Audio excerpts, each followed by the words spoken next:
मानखुर्दमध्ये राहणाऱ्या तरुणीचा मृतदेह उरणमधील चिरनेर ते खारपाडा रोड लगत 2 दिवसांपूर्वी मृत अवस्थेत सापडलेल्या महिलेच्या हत्या प्रकरणाचा छडा लावण्यात उरण पोलिसांना यश आलं आहे. मृत महिलेचे इतरांबरोबर संबंध असल्याच्या संशयावरून तिचा प्रियकर असलेल्या टॅक्सी चालकाने तिची हत्या केल्याचं तपासात निष्पन्न झालंय. त्यानुसार पोलिसांनी मृत महिलेची हत्या करणारा टॅक्सी चालक निजामुद्दीन अली याला मानखुर्द येथून अटक केली आहे. उरण झुडपामध्ये एका अज्ञात महिलेच्या चादरीत गुंडाळलेला मृतदेह आढळून आला होता. मृत महिलेचे नागपाडा येथे राहणाऱ्या निजामुद्दीन अली या टॅक्सी चालकासोबत प्रेमसंबंध होते. तसेच इतरांसोबत संबंध असल्याचा संशय घेत निजामुद्दीन यांनी तिची हत्या केली. कल्याण खडवली येथे हत्या करून रात्रीच्या अंधारात उरण येथील चिरनेर भागात मृतदेह टाकला होता.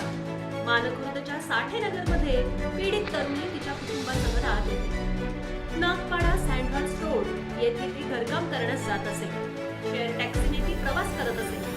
यातून शेअर टॅक्सी चालक निजामुद्दीन रसिक अली याच्याशी तिची ओळख वाढली. ओळखीचं प्रेमात रूपांतर झालं. गेली 4 वर्ष प्रेमसंबंध होते.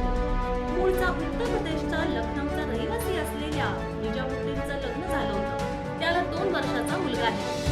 मात्र तो मुंबईत भाड्याने टॅक्सी चालवून जे रुग्णालयाच्या